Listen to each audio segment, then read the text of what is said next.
Uh, as you're going through your day and your days and all of it, all of the events, even your basketball games, whatever it is that's going on, just keep in mind that every single thing that you think, say, and do is all dreamlike. And, it's a fairly good quality dream that you have here. It has some limits. It's got a lot of boundaries around it in terms of time and in terms of the things that your virtual reality machine can do. It can only do so much. You're much more flexible when you're sleeping at night. In those dreams, you can actually go beyond those bounds that you're restricted to in your waking state. But the waking state is just the waking state of a dream. And if you can keep that perspective, the thing about this is you engage with the dream as if it's yours. You engage with this body-mind as if it's yours. You engage with your thoughts and your feelings as if they're yours. And then when you have uncomfortable feelings, it's you that's feeling uncomfortable. And it's you that has to pay the price for the actions that you did, be they good or bad. There's side effects. And then you have what you call a life. But it's just a story. And keep in mind, this is just a story. And even though it seems so solid to you right now, in 12,000 years, it's not going to seem like anything, you see. No one's going to remember it. No one's going to know about it. The things that you cherished, the things that you considered important, the things that you valued are meaningless. In 12,000 years, there's a whole different set of values that you've never even heard of. And those people, in 12,000 years, are going to think they're just as important as you think you are now. But all of it's a dream, you see. It's all an elaborate dream. And it's a play. And, people come here to be in the movie. So you're living out this movie. But, you go to the movie theater and you know that what they're showing you, it's not real, what's going on. But, you still get excited. You still feel emotions because you suspend you suspend the knowledge that you have that nothing's really happening, and you pretend that something's happening. And that's what you're doing here. And the more you can see that in your daily functioning, that what happens is a distance is created, a somewhat disassociation, and the dream can go on without your involvement with it. And the involvement with the dream is what causes suffering, you see. And people start feeling uncomfortable in their lives, and it's difficult. And there's all these things that go on, and there's all these tensions. And you see, there is an alternative. This dream is built on the notion that there are things that are different, that there is this sense of separation. So the body is programmed with this sense of being something. The body says, I am this body, I am this mind, I am these thoughts, I am, and you add a name to it. And then you add a character to it, and a personality, and values, and all these different things. And now you have something that seems real. but it's not. It's just a bunch of add-ons to just a notion that the body was born with, that sense of being something. I am that. And then all these things get added on. This is, I say this every talk now, you see, it's just a notion. It's not real. And it's just temporary. It's just the lifetime that it goes on for, you see. And maybe karma kicks it into other lifetimes, who knows. Doesn't matter, because it's still, there's still an alternative. And the alternative is peaceful. The alternative is nothing but a smooth plane of unconditional love, you see. So all that discomfort that you feel in the involvement with yourself as a person is unnecessary. And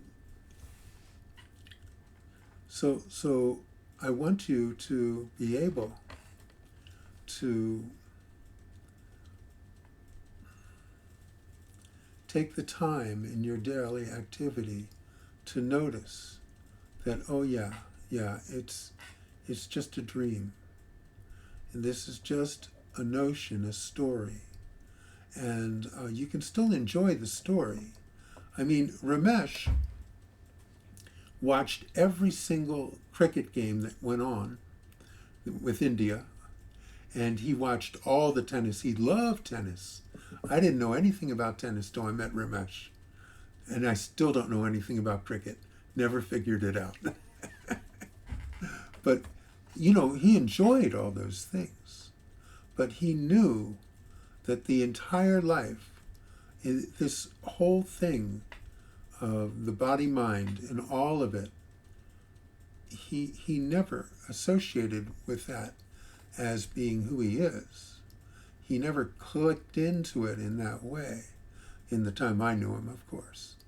And this is, so you can still enjoy things, but I want you not to lose your perspective in your daily. And if you start applying this and seeing that all of this is a dream, instead of this is my life, this is it, this is what it is, you know, all that stuff, you see. I mean, that's all going to come to a very sad end, which in the end is you're going to die, yeah? And it's guaranteed, because the thing that you're identified with is a virtual reality machine that has an expiration date. It only goes on for so long, and then it wears out. So just what I'm talking about is something that doesn't have an expiration date. It doesn't even have a beginning date. It doesn't have any date at all, because it's beyond time. Beyond time, there is a tranquility that is indescribable. Time is a boundary, very strict boundary, very limited. There's, you know, before, during, and after. And, you know, if you look at it in your daily life, you look at it, what is the past? What is the past? This is your history, your whole life. That's the past. What is it? It's just a recording. It's a recording in your brain. That's your history. That's what proves who you are. It's a recording in your brain. What's the future? The future is just a projection of the mind. Hasn't happened yet. The mind's just imagining what it would be. What's the present?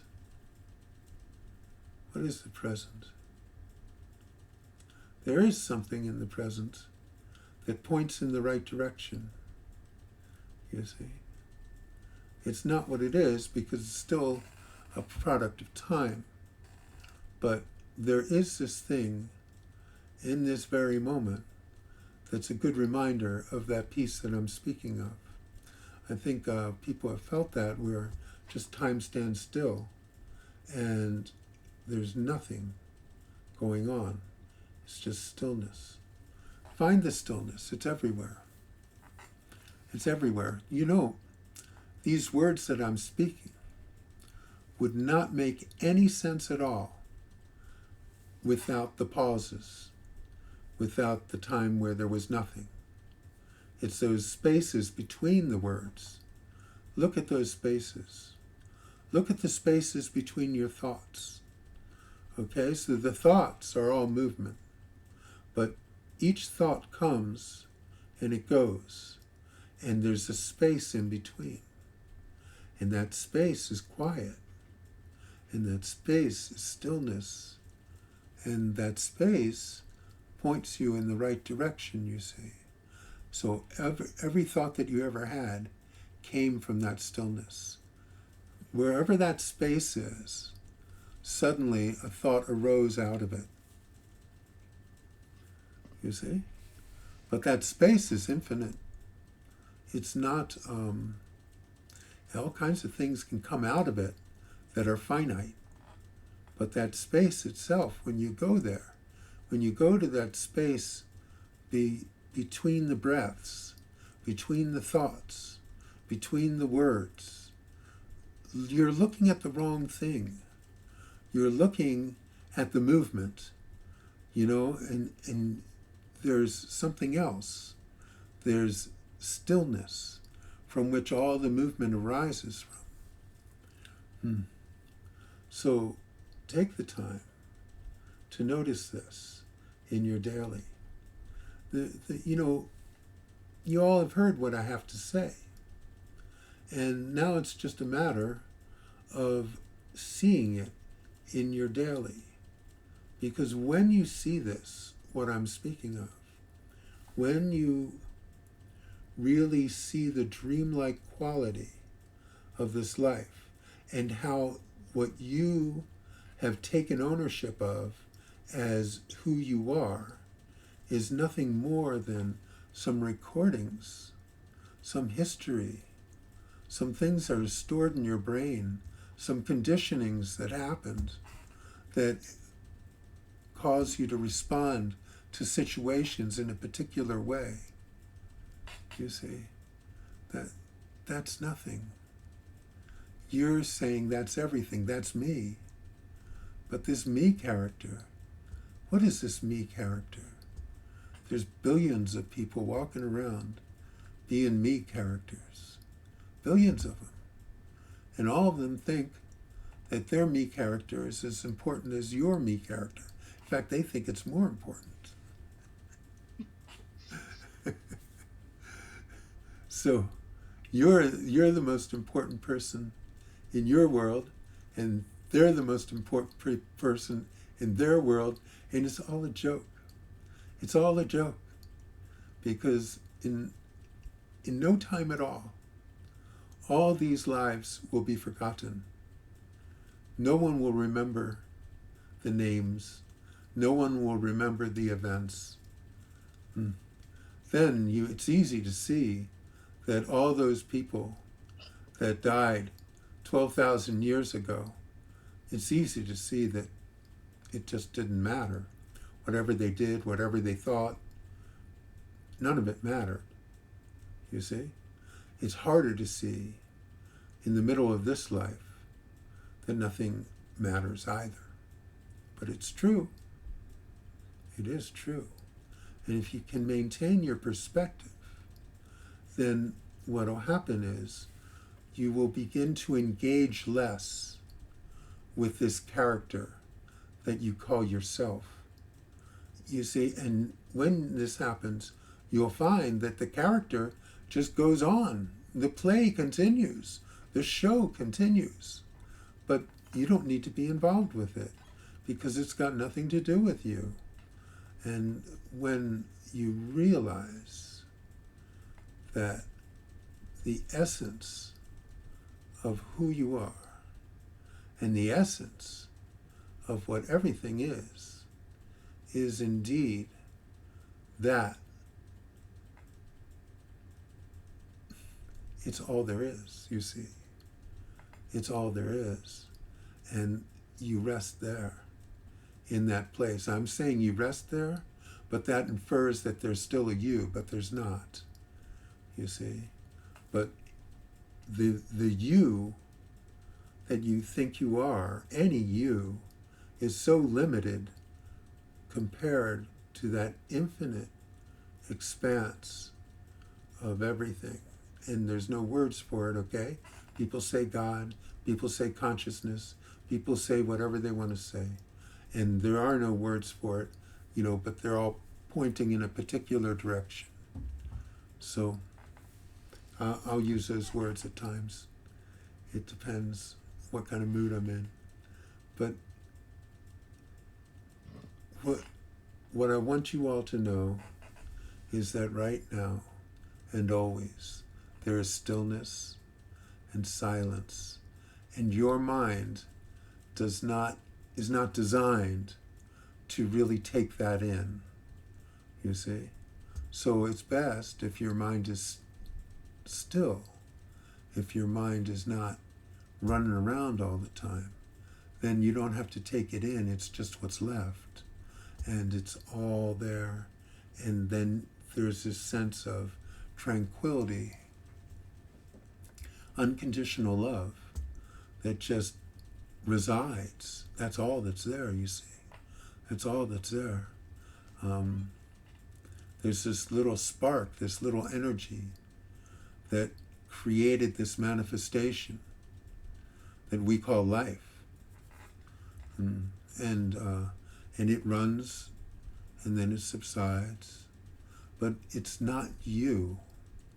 The one advantage to this life is that there can be awareness of the infinite nature of the true self that you are. So that's the one thing, and I encourage you all to take advantage of this rare opportunity to rest in that essence of everything and let the duality just melt away and live in that oneness that is where you came from, where you're going, and all that's really going on anywhere. And so that's what the gift my gurus gave to me. I could see that they were at peace, that there was a stillness about them that I had never experienced in my life. My mind was always running. And I had one of those minds that was really sharp and really, that's why I was attracted to Ramesh, because, it was Yanni, it was that intellectual discovery of who you are, It took a particular kind of mind to really indulge in that. And what it did eventually is it eroded the personal sense of me. And when the personal sense of me was eroded enough, then what was left was what I saw in my gurus, you see. And this is the gift. Right now, oneness fills the room. Right now, that stillness is what is here. So this is your reminder. And then you take the rest of your week and remind yourself. And I'll be back next week if you need a booster shot.